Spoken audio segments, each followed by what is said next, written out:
जाइएगा।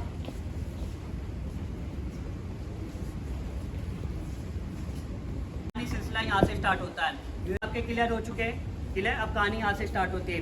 तो आप एक चीज बताइएगा, इस समय जो हमारे देश की कैपिटल है राजधानी है वो क्या है? दिल्ली। और इससे पहले क्या थी? कोलकाता। ठीक है। तो 1911 में भाई क्या होता है, एक शाही फरमान जारी किया गया। उस समय जो ब्रिटिश के किंग थे वो थे किंग जॉर्ज 5, जॉर्ज पंचम, जॉर्ज द फिफ्थ। और जो उनकी वाइफ थी वो थी क्वीन मैरी। अब ये लोग इंग्लैंड से इंडिया में आए थे, दिल्ली के अंदर आए, दिल्ली दरबार का आयोजन करा, एक शाही फरमान जारी करा कि अब ब्रिटिश गवर्नमेंट अपनी कैपिटल कैलकाटा से दिल्ली में शिफ्ट करना चाहते हैं। तो भाई राजधानी तो दिल्ली चूज कर ली, लेकिन दिल्ली में भी सबसे बड़ी जगह कौन सी थी? वो थी रायसीना हिल। क्लियर। कौन सी थी? रायसीना हिल। तो इस समय आप लोग जहाँ पे खड़े हैं पूरा रायसीना हिल का एरिया है। वे पीछे बैक साइड में जो कंस्ट्रक्शन का काम आप देख रहे हैं उस समय का, जिस समय राष्ट्रपति बनाया गया था। और एक चीज मैं आपको क्लियर करवा देता हूँ भाई कि राष्ट्रपति इसका नाम तब रखा गया जब हमारा देश आजाद हो चुका है। ठीक है। उससे पहले इसका नाम था गवर्नमेंट हाउस, क्योंकि यहाँ पे सभी ब्रिटिशर्स थे, उन्हें अपनी गवर्नमेंट चलानी थी। तो इसी वजह से इस बिल्डिंग का नाम रखा गया था गवर्नमेंट हाउस, जिसे कि बाद में वाइस हाउस के नाम से जाना गया, क्योंकि इसमें वायसराय बैठने लगे थे। लेकिन आज़ादी के बाद से इसका नाम राष्ट्रपति में प्रेसिडेंट हाउस ही रखा गया है। क्लियर। तो अब ये जो 6 स्टैचूज है मैं आपको इनके बारे में क्लियर करवा देता हूँ। ये सर एडमिलिटन, ये सर हार्वर्ड बेकर। यही वो दो मैन ब्रिटिश आर्किटेक्ट है, वास्तुकार है, जिनके द्वारा इस पूरी बिल्डिंग की नींव रखी गई। या आप कह सकते हैं भाई सारे स्ट्रक्चर, सारे डायग्राम इन्हीं दोनों ही तैयार किया था। उस समय दिल्ली का दूसरा नाम भी था लुटेन दिल्ली, क्योंकि आधे से ज्यादा दिल्ली इन्हीं के द्वारा बसाई गई थी। जैसे कि आपका केसी भवन, उद्योग भवन, north Avenue, south Avenue, north block, south block, parliament. और दिल्ली का सबसे famous area CP Connaught place. वो सारे एरिया इन्होंने डिजाइन किया था। लेटेन ने ज्यादातर आपका राजपथ डिजाइन किया था, हार्वर्ड बेकर ने north block, south block design किए थे। क्लियर। ये सरदार शोभा सिंह जी, जो ये आप सामने फोरकोर्ट का एरिया देख रहे हैं, जहाँ पे दो छोटी छोटी अम्बेडकर खड़ी हुई है, यहाँ पे गार्ड ऑफ ऑनर की उपाधि दी जाती है। और अभी कुछ दिन पहले यहाँ पे क्या हुआ था? हाँ, शपथ हुई थी। ठीक है, शपथ ग्रहण समारोह हुआ था। तो ये सारे एरिया इन्होंने डिजाइन किया था। ये सरदार तेजा सिंह जी, ये इस पूरी बिल्डिंग के ग्रुप चीफ इंजीनियर थे। ओके। और हमारे देश में डिपार्टमेंट है ना CPWD। CPWD के सबसे पहले भारतीय मुख्य अभियंता भी यही थे, इंडियन चीफ इंजीनियर। क्लियर। ये सर हारून अल रशीद, जो कि सिंध प्रांत से रिलेटेड। तो सिंध इस समय कहाँ पर है? पाकिस्तान में। आप देखिए जब भी कोई घर, कोई बिल्डिंग बनती है वो कैसे बनती है? ईंट, सीमेंट, रोड़ी, बदरपुर, रेता, ये जो भी जितना भी सारा मटेरियल था वो इनके द्वारा प्रोवाइड करवाया गया था। ये इस बिल्डिंग के मेन कॉन्ट्रैक्टर ठेकेदार थे। ये सर नवाब अली जी। नवाब अली जी का फेस सिंपल है, ठीक है, क्योंकि इनकी रियल पिक्चर हमारे पास नहीं थी। तो नाम कैसा भाई? नवाब अली, जो कि मुगल शैली से इंस्पायर्ड थे। आप देख रहे हैं जो बैक साइड में गार्डन बना हुआ है, पहले क्या नाम था इसका? मुगल गार्डन। और अभी क्या नाम हो चुका है? अमृत उद्यान। तो उद्यान का सारा एरिया इन्होंने डिजाइन किया था। ये इसके मैन रचनाकार थे। तो 6 के 6 स्टैचू क्लियर हो चुके आपके। अब आप बिल्डिंग देखिए, आपको बिल्डिंग कैसी दिखाई दे रही है? बिल्डिंग की शेप में राइट हैंड साइड से देखेंगे तो आई दिखाई देगा भाई। एच को ऐसे कर देते क्या बन जाता है? आई बन जाता है। और H for Hindustan, I for India. ऐसा है, ये हम कहते हैं। अच्छा। तो ये जो आपके लेफ्ट हैंड साइड का लास्ट वाला विंग होता है इसका नाम है गेस्ट विंग। क्या नाम है? Guest wing. जब भी कोई हेड ऑफ स्टेट, कोई राष्ट्रपति, कोई प्रधानमंत्री जी हमारे देश में आते हैं, उनकी इच्छा होती है कि भाई हमें तो यहीं पे रुकना है, तो उनकी सभी के एडमिट इसी विंग में की जाते। नहीं तो सब ज्यादातर 5 स्टार 7 स्टार होटल्स में जाते, या फिर जो उनके अम्बेसीज, उनके दूतावास वो यहीं पे की जाते, जहाँ पे कि मैन कैबिनेट के सेक्रेटरी बैठते। क्लियर। जो टॉप आईएएस है। आपके राइट हैंड साइड का लास्ट वाला विंग हो जाता है हमारा फैमिली विंग। क्या नाम है? Family wing. और इस समय देश के राष्ट्रपति जी कौन है? श्रीमती द्रौपदी मुर्मू जी। और उनसे पहले जो भी थे और उनके बाद जो भी आएंगे, उनकी सभी के एडमिट यहीं पे की जाते हैं। यानी कि भाई पूरी बिल्डिंग में जो राष्ट्रपति जी का घर है ना, वो केवल यही है। अब आप सभी ने राष्ट्रपति जी का घर देख लिया, अब उनको ऑफिस भी देखना चाहेंगे। तो ये जो फ्रंट वाला विंग है इसका नाम है प्रेसिडेंट सेक्रेटरीट, राष्ट्रपति सचिवालय।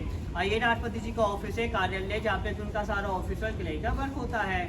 सेंटर में आपका देख रहे बीच में एक डोम है ना, गुम्बद, ये सांची स्तूपा से इंस्पायर्ड है। ठीक है। और इसी डोम के नीचे होता है आपका अशोक और दरबार हॉल, जहाँ पे की खेल रत्न वादन जैसी उपाधि दी जाती है।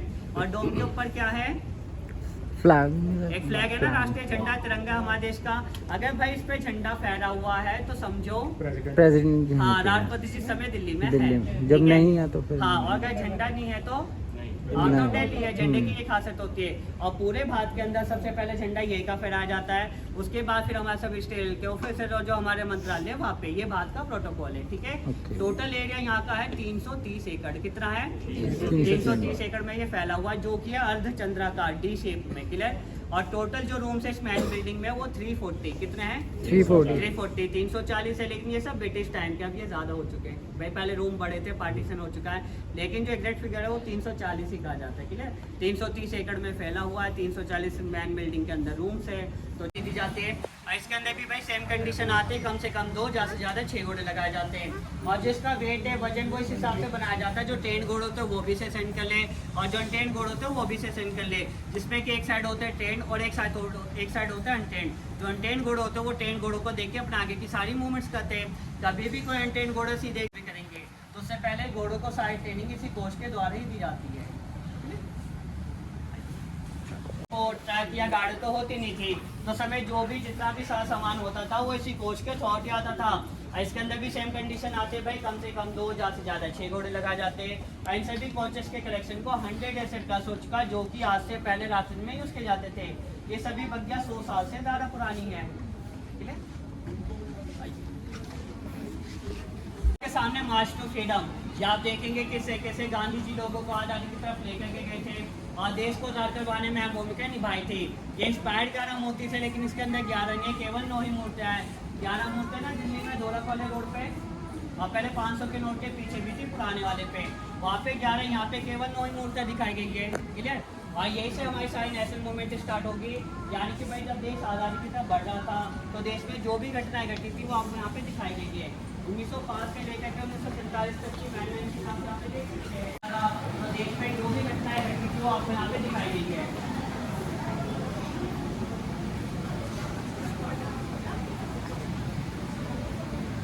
यानी कि जब देश आज़ादी की तरफ बढ़ रहा था तो देश में जो भी घटनाएं घटी थी वो आपको यहाँ पे दिखाई गई है।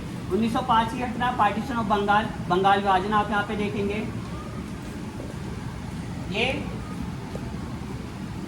स्वदेश अपना मूवमेंट, जिस समय विदेशी चीज़ों का बहिष्कार किया गया, भारत द्वारा बनाई गई चीज़ों को अपनाने का ऐलान किया गया था। इस मूवमेंट का सभी भारत ने कितना सुलह किया था। अब आप ये जो भी एक्टिविटी देखेंगे उस समय के जब देश आज़ादी की तरफ बढ़ रहा था, इस समय सारे आंदोलन बंद हो चुके हैं। स्वदेश अपनाओ अभी तक बंद नहीं हुआ है, make in India, made in India ये अब भी चल रहा है, ये आंदोलन बंद नहीं हुआ अभी तक। केवल इंडिया में नहीं, वर्ल्ड वाइड भी चलता है ये। जलियांवाला बाग 13 अप्रैल 1919 की घटना आप यहाँ देखेंगे कि कैसे हजारों लोगों की हत्या करवा दी गई थी अंधाधुंध गोला चलाकर अमृतसर पंजाब में। जनरल डायर ने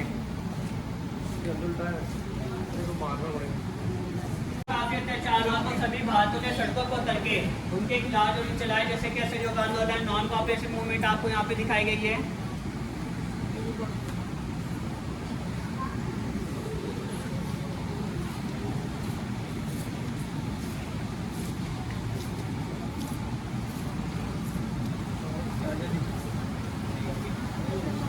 और अब ये आपके सामने लाहौर अधिवेशन, लाहौर कॉन्फ्रेंस आपको दिखाई गई है, जिस समय की रावी नदी के किनारे तिरंगा झंडा फहराया गया, पूछताछ की घोषणा की गई।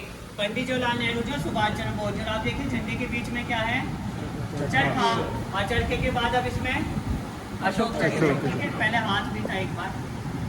अभी आपके सामने दांडी मार्च, दांडी यात्रा आपको दिखाई गई है। आप क्या देखेंगे कैसे गांधी जी ने नमक कानून का बहिष्कार किया था या नमक कानून को तोड़ा था। और यही से इन्होंने स्वतंत्रता आंदोलन की शुरुआत की थी, सिविल डिसोबीडियंस के, उनके साथ में श्रीमती सरोजिनी नायडू थी।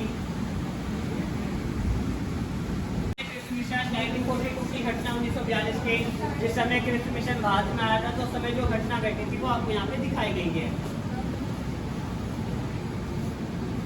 और साथ जब आप देखेंगे ट्रांसफर ऑफ पावर, सत्ता का प्रत्यारोपण, यानी कि भाई जिस समय ब्रिटिश गवर्नमेंट हमारे देश आज़ाद करने वाले थे तो उससे पहले उन्होंने मीटिंग बिठाई थी, जिस मीटिंग के अंदर केवल कुछ चुनिंदा भारतीयों को ही बुलाया गया था।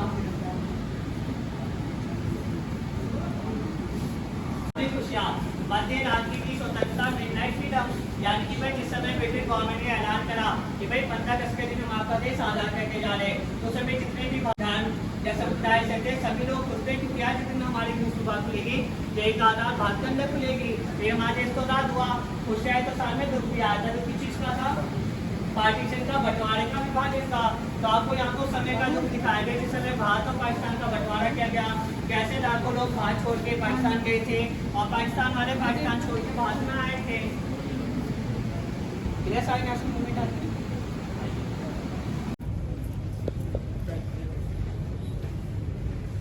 इसे